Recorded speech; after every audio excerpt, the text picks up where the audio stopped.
কিছুদিন আগে অষ্টধাতুর কিছু জুয়েলারি কিনেছিলাম। আজ সেই পার্সেলটা আনপ্যাকিং ভিডিও শেয়ার করব। সাথে অষ্টধাতু কি তা নিয়ে কিছু তথ্যও শেয়ার করব।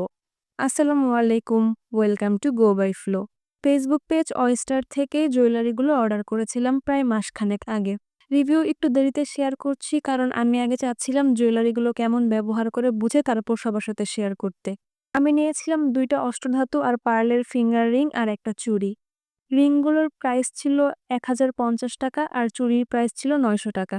এবার অষ্টধাতু কি তা নিয়ে একটু বলি। অষ্টধাতু হলো ৮টি ধাতুর মিশ্রণে গঠিত একটি সংকর ধাতু, যার মধ্যে সোনা, রূপা, তামা, সীসা, দস্তা, টিন, লোহা এবং পারদ থাকে। এটির কালার কিছুটা গোল্ডের মতো, তাই এই ধাতু দিয়ে তৈরি জুয়েলারি রাফ ইউজ করলেও এর রং নষ্ট হয় না।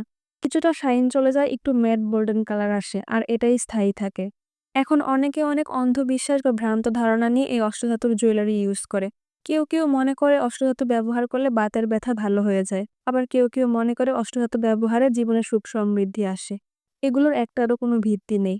আমাদের মুসলিমদের জন্য এ ধরনের ভাবনা শিরক সমতুল্য। কেবল সৌন্দর্য বৃদ্ধির জন্য অলংকার হিসেবে অষ্টধাতুর গহনা ব্যবহার করা যাবে। আমি প্রায় ১ মাস ব্যবহার করার পর এর হালকা একটু শাইন নষ্ট হয়েছে, বাট কালারের একদম কোনো পরিবর্তন হয়নি। একটু কালচে হয়ে গেলে সাবান দিয়ে ভালো করে ওয়াশ করে নিলে আবার চকচকে হয়ে যায়। আর পার্লের শাইন নষ্ট হয়ে গেলে তার সাথে চকের মতন একটা জিনিস দিয়ে দেয়, এটা দিয়ে ঘষে নিলে আবার সুন্দর শাইনি হয়ে যায়। সাইজটা অ্যাডজাস্টেবল হওয়াতে যে কারো হাতেই সুন্দর মতো ফিটিং হয়। তো এই ছিল আজকের অষ্টধাতু সমাচার।